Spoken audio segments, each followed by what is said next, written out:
রব্বি আউযুবিকা মিন হামাযাতি শায়াতিন ওয়া আউযুবিকা রব্বি আইয়াদুরুন। বিসমিল্লাহির রহমানির রহিম।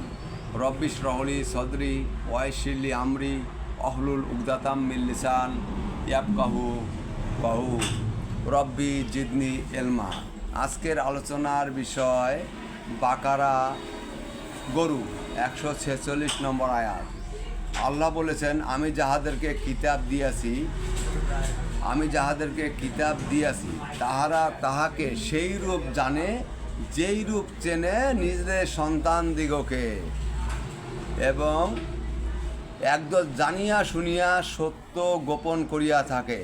এইটা কারা? এটা যারা আমরা কোরআন পড়ি না, আমাদের মধ্যে তো আল্লাহ বলে নাই, যাদেরকে কোরআন দিয়েছে, যারা কোরআন বোঝে, তাদের মধ্যে একটি দল জেনে শুনেও নিজেদের স্বার্থ হাসিলের উদ্দেশ্যে কোরআনকে অবমাননা করে, যে আমরা যারা পড়িনি, আমরা তো বুঝতে পারি না, আমরা সব কিছু শুনলেই সুবহানাল্লাহ আলহামদুলিল্লাহ বলি।